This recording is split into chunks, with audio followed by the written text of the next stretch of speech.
यहाँ रानी अवंतीबाई की एक प्रेरणादायक हिंदी कहानी दी गई है।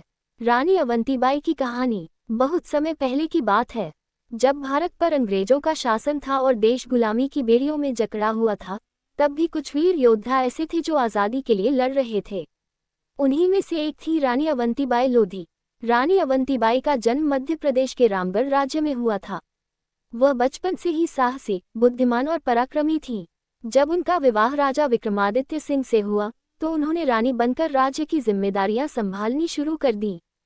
कुछ वर्षों बाद जब राजा विक्रमादित्य बीमार हो गए और फिर उनका निधन हो गया, तो राज्य की बागडोर अवंतीबाई के हाथों में आ गई।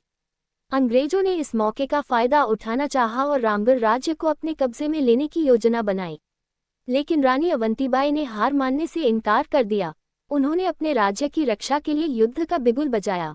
उन्होंने अपने सैनिकों को संगठित किया और खुद तलवार उठाकर अंग्रेजों का सामना किया। 1857 की आज़ादी की पहली लड़ाई में रानी अवंतीबाई ने वीरता से युद्ध किया। उन्होंने कई मोर्चों पर अंग्रेजों को कड़ी टक्कर दी, लेकिन जब उन्होंने देखा कि उन्हें चारों ओर से घेर लिया गया है और अब गिरफ्तार होना निश्चित है, तो उन्होंने आत्मसमर्पण की बजाय स्वाभिमानपूर्वक वीरगति को गले लगाया। उनकी वीरता और बलिदान की गाथा आज भी लोगों के दिलों में जीवित है। रानी अवंतीबाई लोधी स्वतंत्रता संग्राम की एक महानायिका थी, जिन्होंने मातृभूमि की रक्षा के लिए अपने प्राणों की आहुति दे दी।